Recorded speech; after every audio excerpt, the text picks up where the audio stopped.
Donc cette première phase montante, qui est une phase qu'on appelle donc d'involution, on involue,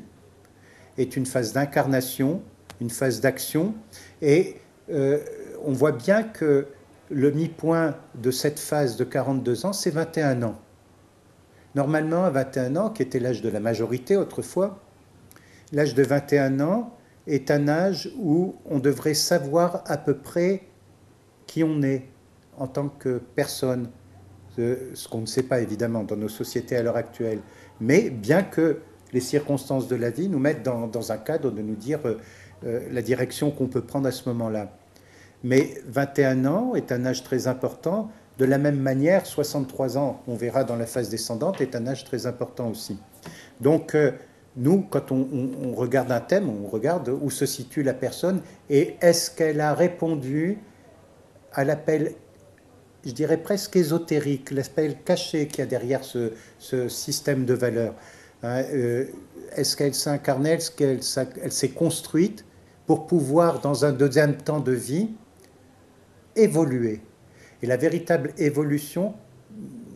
dans cette approche des choses, en fait, la véritable évolution, elle commence à la naissance et elle va jusqu'à la mort, bien sûr. Mais ce que Rudyard appelle l'évolution, c'est le fait de grandir en conscience, parce que la deuxième phase de vie est une phase de conscience. C'est plus simplement une phase d'action,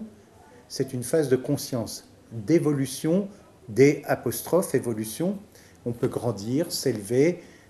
tirer le fruit de ces expériences qu'on a eues dans l'adolescence, dans l'enfance, dans l'adolescence, dans une partie de l'âge adulte. Mais si on continue le circuit tel qu'il nous a été initié au départ dans la socioculture dans laquelle on est né, qu'on ne s'est pas remis en cause, malgré tous les signaux d'alarme qui ont eu lieu, les maladies, les accidents, les divorces, les ruptures sociales, etc., qui ne sont pas forcément uniquement dues à des crises comme c'est le cas à l'heure actuelle, mais on peut être licencié d'un seul coup,